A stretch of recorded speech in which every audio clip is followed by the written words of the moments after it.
Whatever behaviors we reinforce, we become. Don't find the answer to the problem. Find the answer to the solution. If you're committed, you will find an answer. If you're interested, you'll find excuses and reasons why you can't. All right, so today we're talking about the only way to stop procrastinating. Are you ready to stop procrastinating? It is a topic that has come up this entire week, and I'm not sure why. Are you ready to stop procrastinating? That is the question. So many people don't get what procrastination is all about. And are you a procrastinator? Because if you're a procrastinator, I'm giving you some things to think about and, more importantly, some things to do to eliminate procrastination. So tell me where you're from first and foremost, all right? Are you from the US, Canada, Asia, Europe? Where are you from? And are you ready to stop procrastinating? What do you think the number one reason is for procrastination? Everybody procrastinates. Most people don't know why they procrastinate. And the first thing I love to do is really focus on the cause of procrastination, right? So procrastination is a behavior. If it's a behavior, then we can stop behaviors or start behaviors, right? And so why do you think you procrastinate? When I did this session a few weeks ago, I got so many comments from people that started to stop procrastinating. I don't know if that makes sense. But when we procrastinate, do you think that it affects more than the thing that we are not doing, that we want to do? And so think about this. If everything is happening in your brain, then the behavior of procrastination is caused by something that's happening in your brain, right? And the question is, what is it? And I shared a few techniques a few weeks ago around procrastination. And when people understood what's causing them to procrastinate, they started to focus on eliminating the little things that triggered the reason they were procrastinating. So before we get into exactly what it is to do, I thought that was Julian Chambers. Hey there, young man. So before we get into, the things to do about procrastination, I want to give you a frame, all right, to maybe use as something that will help you. When we procrastinate, in 2 out of 3 cases, it's a protective mechanism. It protects us. So there is something called the law of secondary gains. Can somebody type that in? The law of secondary gains. And I'm going to give you 2 other laws, but the law of secondary gains, all right, says this, that when we behave in a way like procrastination, yes, we're not doing the thing that we say we want to do, need to do, or should do because we don't want to do it. We're doing it because somehow there's another gain that we are getting. Does that make sense? So let me give you an example. A secondary gain might be something like this. Let's say I don't take action on completing a project that I have. I don't take action on studying. I don't take action on something that I know I want to do or should do. So I get the first gain by not taking action because I get some kind of relief, right? And the question is, relief from what? So what about this? What about thinking about procrastination like this in this particular context? If I don't take action consistently, is it possible that I'm actually having a secondary gain, like I feel safe? I feel safe. Can you feel safe in your comfort zone? Can you feel safe in the event that you take action? Let's say your work is criticized. If you take action and you fail, if you take action and you're embarrassed or ashamed or ridiculed or judged. So can you see that instead of being embarrassed, ashamed, ridiculed, judged, or failing or disappointing yourself again, it's easier not to take action because you don't want to deal with the embarrassment, shame, guilt, rejection, etc. Think about this. Are people afraid, some people afraid of public speaking? Are people afraid of public speaking? Right? Well, some people are, some people not, but let's talk about the people who say they're afraid of public speaking. Maybe they want to speak in public, But in the event they do, if they get on a camera like this and they fumble and they mess up and the wrong words come out, or they think that they don't look really great and people are going to embarrass them or make them feel ashamed or ridicule them or judge them, if they think those are possibilities, isn't it easier to say, I don't want to publicly speak? So we don't publicly speak. That's the first gain. But the secondary gain is I avoid being embarrassed, ashamed, ridiculed, judged, disappointed, embarrassed, etc. Does that make sense? So sometimes procrastination is because of a secondary gain. So here's what I want you to do. Does this make sense? First and foremost, everything that I teach you always is based on the latest neuroscience, okay? And understanding how to get yourself to use your brain better. So the law of secondary gains is saying that when I'm procrastinating, I'm getting a greater benefit somewhere else as a result of the procrastination. Even though I may want the accolades, I may want the grades, I may want the money, I may want the business, I may want the new relationship, I may want the raise, the new job, I may want, whatever it is, I feel safer not doing it. Does that make sense? So here is an antidote to that, okay? If you like this, hit the like, the love, let me know, leave me a comment. So here is the antidote of that. And I'll just use an example of a mental technique that I use. I like techniques, okay? When I catch myself procrastinating or feeling I don't really feel like it. I really don't feel like doing it. I really don't feel like, taking action. I really don't feel like getting up. I really don't feel like opening up my computer. I really don't feel like doing, one more repetition in the gym. I really don't feel like it. The law of little actions, wins. So let me explain. When you have a project, when you have a goal, a vision, a desire, and you don't feel like it, okay, the I don't feel like it can be because of a secondary gain. We've just established that. But when you become aware that you're procrastinating, it doesn't matter why you're procrastinating. Here is a little technique that I use. Ready? I do one little thing anyway. I do one little thing anyway. Why? Why not a big thing? Well, if I can get a little win, a little behavior, do you think that maybe I start to interrupt the pattern of procrastination? So when I don't feel like going to the gym, I say I'll do it later or I'll work out later tonight. I say, I get that, but I'm going to take a little action anyway. Does that make sense? So that's called, I've given you two so far, understanding the law of secondary gains, but also understanding the law of little actions. Now, here's what happens in our brain. When we procrastinate, we usually have a pattern, okay, of procrastination. We don't just procrastinate once here and then never again. We have a pattern of procrastination. And we usually procrastinate the things that could possibly cause us to be embarrassed, ashamed, ridiculed, judged, to fail, to be disappointed, to be rejected, okay? We usually procrastinate those things, the things that we feel uncertain about, the things that we feel doubtful of. And so when we are aware that this is a pattern and we just say, okay, I got it, I'm going to reduce, as Cheryl just pointed out, Barber, reduce to the ridiculous of the law of tiny, small, little actions. Why?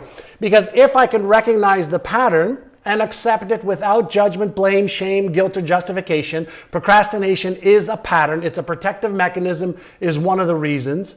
So when we can recognize a pattern and ever so slightly interrupt the pattern, interrupt the normal pattern, replace it with one little micro positivity behavior, positive behavior, one little action step towards that.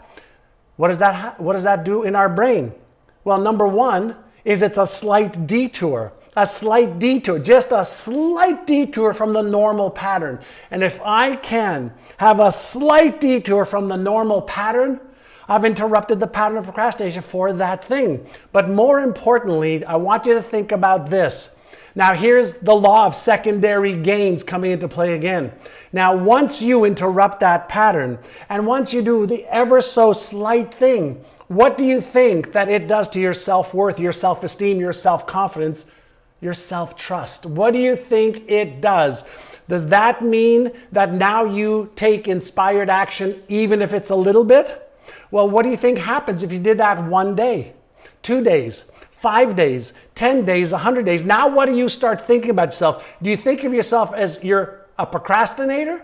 Or do you think of yourself as somebody who procrastinates sometimes, but I still take a little bit of action anytime? Which self-image do you want? Which self-image is constructive? Which self-image is destructive? Which self-image is positive? Which one is negative? Which one is going to help you move towards your goal? Which one keeps you stuck? Do you see how one small awareness inner size, which is what I call it, right? One small inner size, one small reframe, one small behavior changes the entire spectrum.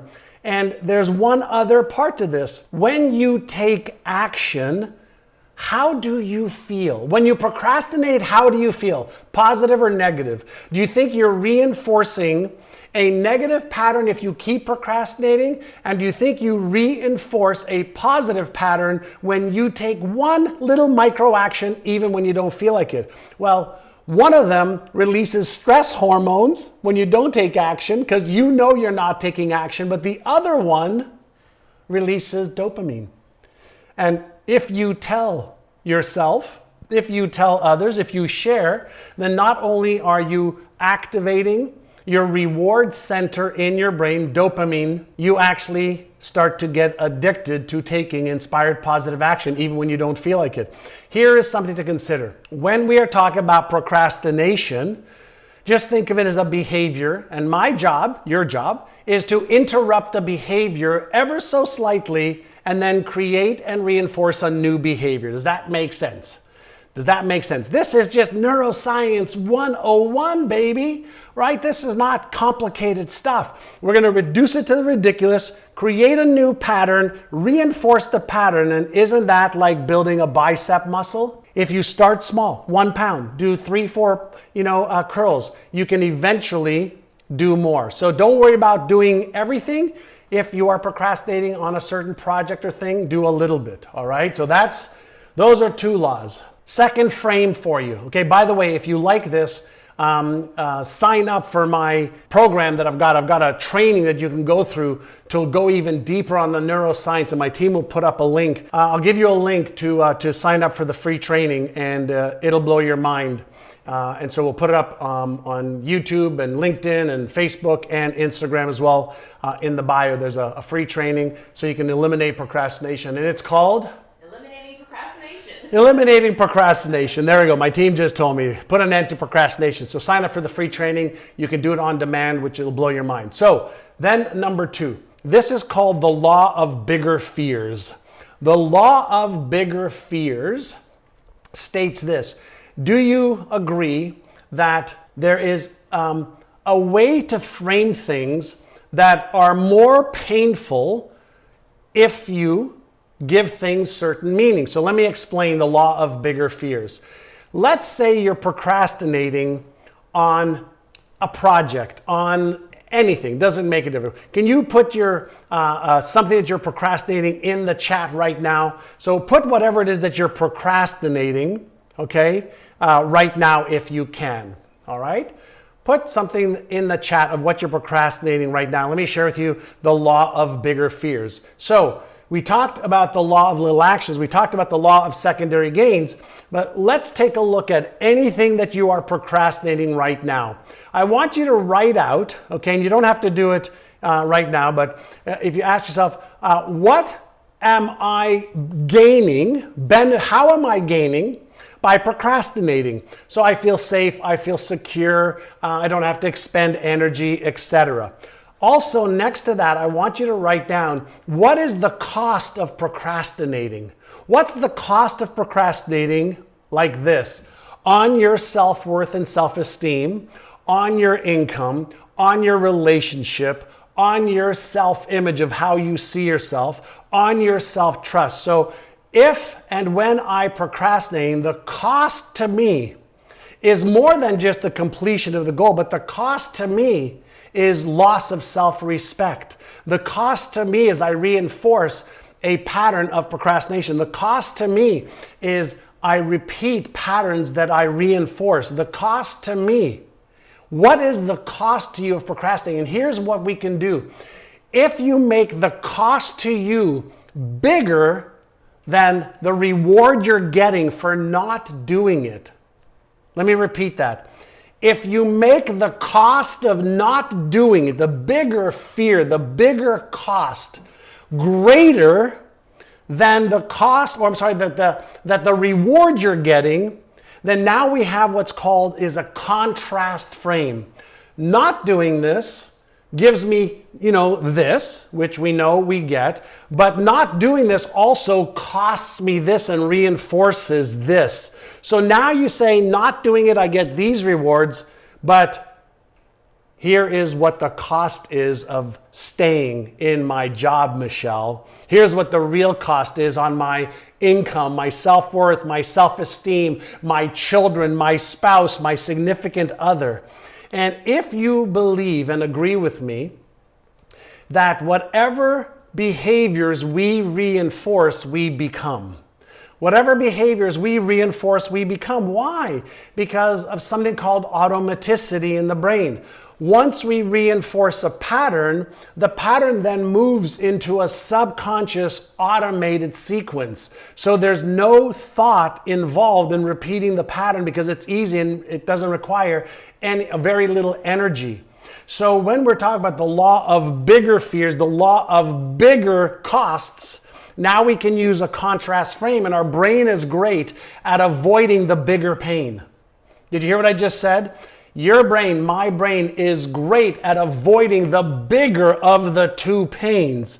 And since we do more to avoid pain than we do to gain pleasure, if we're procrastinating because we're gaining some kind of safety and pleasure, our brain will move away from the greater of the two. And the greater of the two is moving away from the bigger cost. Does that make sense? That is just a contrast frame. So we've talked about the law of little actions. We've talked about contrast frames. We've talked about the law of bigger fears and costs. We've talked about the law of secondary gains. Is this helpful? If you like this, I mentioned there's a free on-demand training you can watch, and my team will put links for you to be able to do that. And now I'm going to share with you another thing that is just a little different frame for you to think about your brain. I want you to imagine for just a moment that somebody gives you a $100 billion computer. Okay, would you like a $100 billion computer? All right, somebody gives you a $100 billion computer. And this computer is the best computer in the world at answering questions. And whatever question you ask it, it'll help you find the answers. And if you ask it the right empowering questions, it'll give you empowering answers. And if you ask it the disempowering questions, it'll give you disempowering answers. That makes sense. Pretty simple concept, right? Well, whoops, I just dropped part of my brain. So what do you think your brain and my brain does? What do you think your brain and my brain does? And I just asked you a question. So guess what you have to do? You have to think about my question, don't you? I just asked you another question, didn't I? And if I asked you what is your favorite color, your brain's processing your favorite color. And if I ask you what you think about the ocean, your brain is activating your memory bank and giving yourself a reference of, what you think about the ocean. Or do you prefer writing in a pen or paper, or do you prefer typing on your computer? All right. Are you a man or a woman? Do you like the mountains or the ocean, or both? So your brain and my brain operates by answering questions all the time. And we are asking questions, and then in advance, of almost anything, we are predicting answers, right? So here's something to think about. Why not get really good at asking questions? I have a series of questions I ask myself all the time. Why am I procrastinating? What is it that I'm avoiding? What is it that I'm gaining? And I want to teach you a question to an answer. I'm going to give you a question to an answer that's a really great question to an answer. Let me explain. Let's say you ask yourself a question and you say to yourself, I don't know. Say, I don't know. Have you ever done that? Am I the only one that sometimes when I ask a question, I go, I don't know? Then I ask myself, I understand, but if I did know, what could it be? So I want to go layer by layer by layer to ask better questions. The better questions I ask, the more my brain will look to solve the answer, won't it? Right? So I ask really good questions of my brain. And if I ask myself, why am I procrastinating? I don't know. So, well, if I did know, what would it be? I don't know. Well, could I go onto Google and find out why I procrastinate? Yes. Am I willing to? Sure. When? Right now. Right? If I go down another path, if I don't know, is it possible that somebody else knows the answer to this? Is there a book that the answer is in? Is there a YouTube video? Is there an Instagram post? Is there something on Pinterest? Is there something somewhere online that I can find an answer to my question if I keep saying I don't know? So the answer is, of course the answer is there. It's 2021, the middle of 2021. Of course the answers are here. The answers are here for how to lose weight and keep it off. The answers are here on how to double your income in the next 12 months. The answers are here for how to leave a job that you hate and get a new one that you love. The answers here for how to start a business. The answers here for how to put a rocket ship on Mars. The answers here for how to be spiritually connected. The answers are here. So is it possible that maybe we haven't learned to be great question askers? And if it's possible that this biocomputer always finds the answer based on the questions that we're asking. So if you're asking yourself, why can't I ever achieve this? Your brain's going to go, let me show you why. Why is this so hard? Well, I'll show you why. How come I can't figure it out? Those are shitty questions. Ask questions whereby the answer means you're moving forward. Did you hear that? Ask questions whereby the answer you give yourself moves you forward. So you're never stuck finding the answer to the problem. You find the answer to the solution. Did you hear that? Don't find the answer to the problem or the obstacle. Find the answer to the solution. What has to happen in order for me to take action? Whose help do I need to take action? What do I need to learn? What do I need to start? What should I stop? Questions are so powerful when you learn how to ask better questions. You have trillions of neural connections and patterns and experiences in your memory center of your brain. So if you ask a shitty, disempowering question, you are going to get and reinforce a shitty, disempowering answer. So the power of questions is the power to open up your world. And here's a frame that I'd like to ask you. Do you believe that if you are committed, not interested, but if you are committed to achieve any goal, health, wealth, relationships, career, business, travel, money, public speaking, whatever, write a book, do you agree that if you're committed, you can find an answer? And if you're not, chances are you'll find excuses.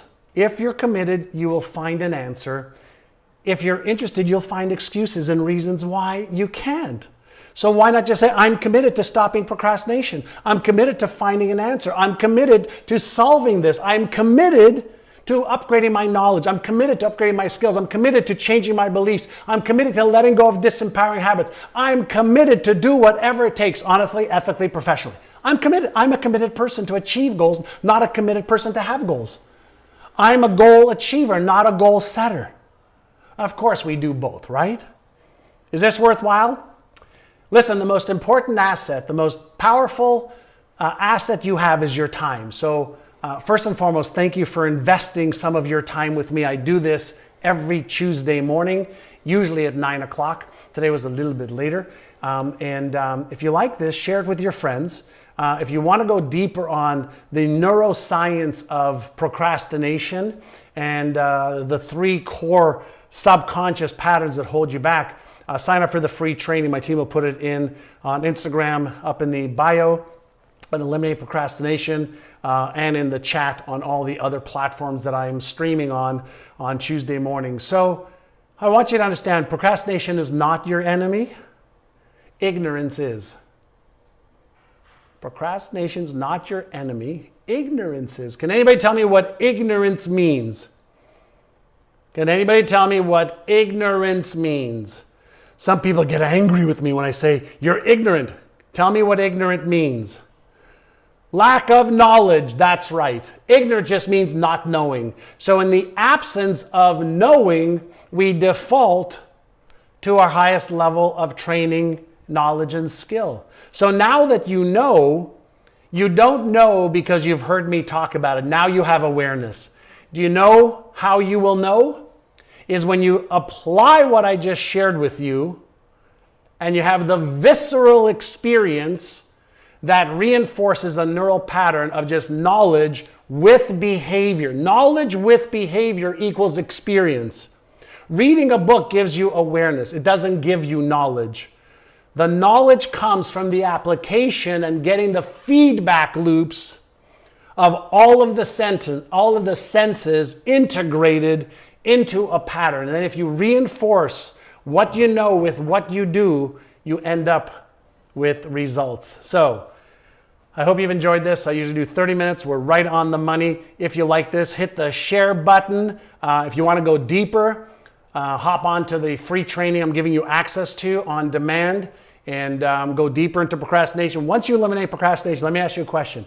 If you stop procrastinating for just 1 month, what would you accomplish, right? So if you're committed to stopping procrastination, hop on to the free training and then let me know, what will you stop? What will you achieve? What's one thing you'll achieve? You'll achieve more of your goals, right? But which goals? Will you achieve your health goals? Will you get closer to your financial goals? What about your relationship goals? What about your career or business goals, right? So what will you accomplish, right? So if you want to be a goal achiever, then you have to do the things that goal achievers do. All right? Does that make sense? I hope it does. Let me give you a high five, high five, high five. Share this with your friends, please. Keep coming back. I'll keep educating you, teaching you, let you go deeper. Maybe one day you'll be part of, one of our programs where I can help you even more. I do lots and lots of free stuff, and we have an amazing community of goal achievers that help each other achieve their goals. So thank you. I appreciate you. Share this, please, and come back for more. All right? Have a great day. Bye-bye. Hey, this is John, and if you liked that video, watch the next video because it is packed with things that you can do right now to achieve success way faster than ever before.